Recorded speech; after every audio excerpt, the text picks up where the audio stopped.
nsigaye nanatinya cyane no mu bantu dukorana ubu usanga umuntu umukorana ariko yifanira Ben urumva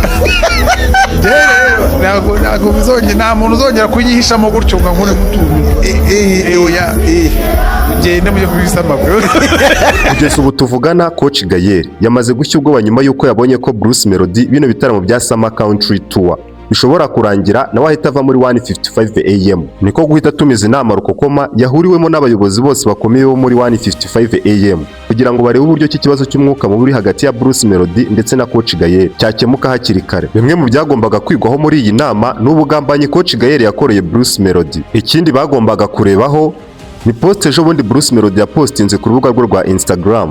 Ikindi kandi hakarebwa buryo kikururukuru riri hagati ya Coach Gaël ndetse na The Ben bayihagarika. Ikindi kandi bagombaga kwiga ku bijyanye na timu ya Bruce Melody kugira ngo ahabwe timu izajya imukurikirana mu bikorwa bye byose, yaba mu itangazamakuru, protocol ndetse n'ibindi bintu byose umuhanzi akeneye kugira ngo agaragare neza kuri stage. Yewe n'itangazamakuru rikishyurwa kugira ngo rivuge Bruce Melody neza, kuko mwarabibonye ko itangazamakuru ryose ryamwatatse. Ubu nta muntu ku itangazamakuru wabona uri kuvugira Bruce Melody, bose bahagaze kuri The Ben. Yewe na performance Bruce Melody yakoze akazitsinda zose zitirirwa The Ben, kuko itangazamakuru wagira ngo ryarishyuwe kugira ngo rivuge The Ben neza. Kugira ngo utazajya ucikanwa n'ibiganiro nk'ibi ngibi, like, share, comment byose birakenewe kugira ngo ukomeze gufasha iyi video kugera ku bantu benshi. Ni mu nyemerere dutangirije kuri uyu mubano muri hagati ya Bruce Melody ndetse na Coach Gaël. Urwango hagati ya Coach Gaël ndetse na Bruce Melody rwatangiye ubwo bafataga amafoto ya Bruce Melody yaramanitse muri Kigali Universe yose bakayamanura bakayasimbuza andi. Ibyo Bruce Melody nk'umuhanzi mukuru kandi usanzwe amenyereye gukorana n'amarebo menshi yabibonye nk'uburyo bw'igitero kimugabweho, abona ko ari ukugenda bamwihunza bidakeye kabiri, ahubwo bashobora no kuzamwirukana muri 155 AM akagenda nk'uko n'abandi bagiye, yaba Element, Loscana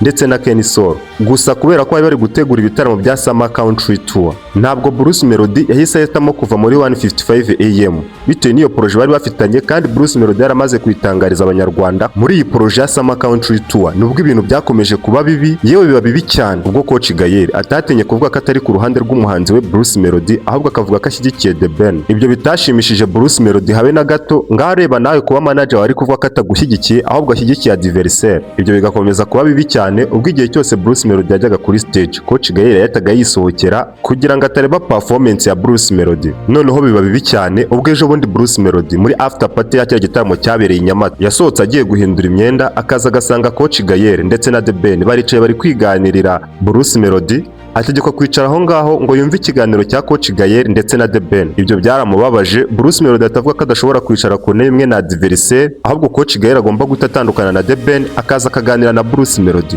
Coach Gaël nawe ibyo ngibyo ntiyabikojejwe, kuko yahise amuhakanira yivuye inyuma, amubwira ko adashobora guhagarika kuganira na The Ben kubera ko n'ubundi ubushuti Coach Gaël afitanye na The Ben burenze ubwo Coach Gaël afitanye na Bruce Melody, cyane ko n'ubundi n'umwuka mubi wari usanzwe uri hagati yabo utari mwiza. Ibyo Bruce Melody yarabirebye arabyihorera, ahita yatsa Brabus yigarukira i Kigali. Akigera i Kigali niko kwimara agahinda ajya ku rubuga rwe rwa Instagram arandika ati Coach nawe akeneye undi coach. Ibyo byose Bruce Melody yabipostinze bitewe n'amagambo yari amaze kubwirwa na Coach Gaël Nyamata, yewe n'uburyo bivugwa ko Coach Gaël nka manager wa Bruce Melody yishyuye itangazamakuru ngo ryatake Bruce Melody rimugaragaze nk'umuhanzi uri hasi ya The Ben. Nuko n'ubundi nk'uko itangazamakuru ryamenyereye kwataka Bruce Melody, ubwo bari babonye inkuru yo kuvuga ubwo Bruce Melody yaratangiye kuvuga ko ashobora kuba agiye gutandukana na 155 AM ndetse na Coach Gaël. Ese Bruce Melody igihe yaba atandukanye na Coach Gaël ninde wahomba cyane? Reka nabyo tubirebeho. Nk'uko super manager yabivuze ngo from zero to hero, Bruce Melody ni umuhanzi wavuye kuri zero mu bupfubyi bwe, ubukene bwe, akazamuka akagera kuri hero, cyangwa se akazamuka akaba ari Bruce Melody tuzi ubu ngubu. Yaciye muri rebo nyinshi, yagize aba manager benshi, yewe anafungwa kenshi. Ubwo rero kumubwira ko aramutse atandukanye na 155 AM hari ikibazo gikomeye cyane cyaba kirimo, ntekereza ko waba wibeshye, kuko ni nararibonye mu gukorana ndetse no gutandukana na rebo. Reka noneho turebe ku ruhande rwa Coach Gaël. Ntabwo natinya kuvuga ko Coach Gaël mbere yuko akorana na Bruce Melody nta muntu wari umuzi mu Rwanda, gusa aho yatangiye gukorana na Bruce Melody bakagenda bakorana ibikorwa byinshi bigiye bitandukanye, yaba gushinga ikipe ya UGB, kubaka Kigali Universe, byose Bruce Melody akavuga ko ari umufatanyabikorwa na Coach Gaël. Ibyo ngibyo byatumye Coach Gaël agaragara nk'umushoramari wa mbere mu Rwanda. Ikindi kandi n'imbaraga afite n'ubushobozi bw'amafaranga birushaho kugaragara mu Banyarwanda. Biri kuvuga ko mu gihe Coach Gaël byamunanira kumvikana na Bruce Melody, kugeza ubu Bruce Melody amaze kubona indi rebo yahita ajyamo kandi irusha amafaranga Coach Gaël. Ngiyo rebo bayita 65 Nation, ni rebo ishinzwe gutunganya umuziki, kuzamura abahanzi bakiri bato ndetse no gushyigikira umuziki wa Afurika. Mwakoze cyane kubana nanjye, niba ugejeje kuri uyu munota nibagirwe gukora subscribe. Ndabashimiye.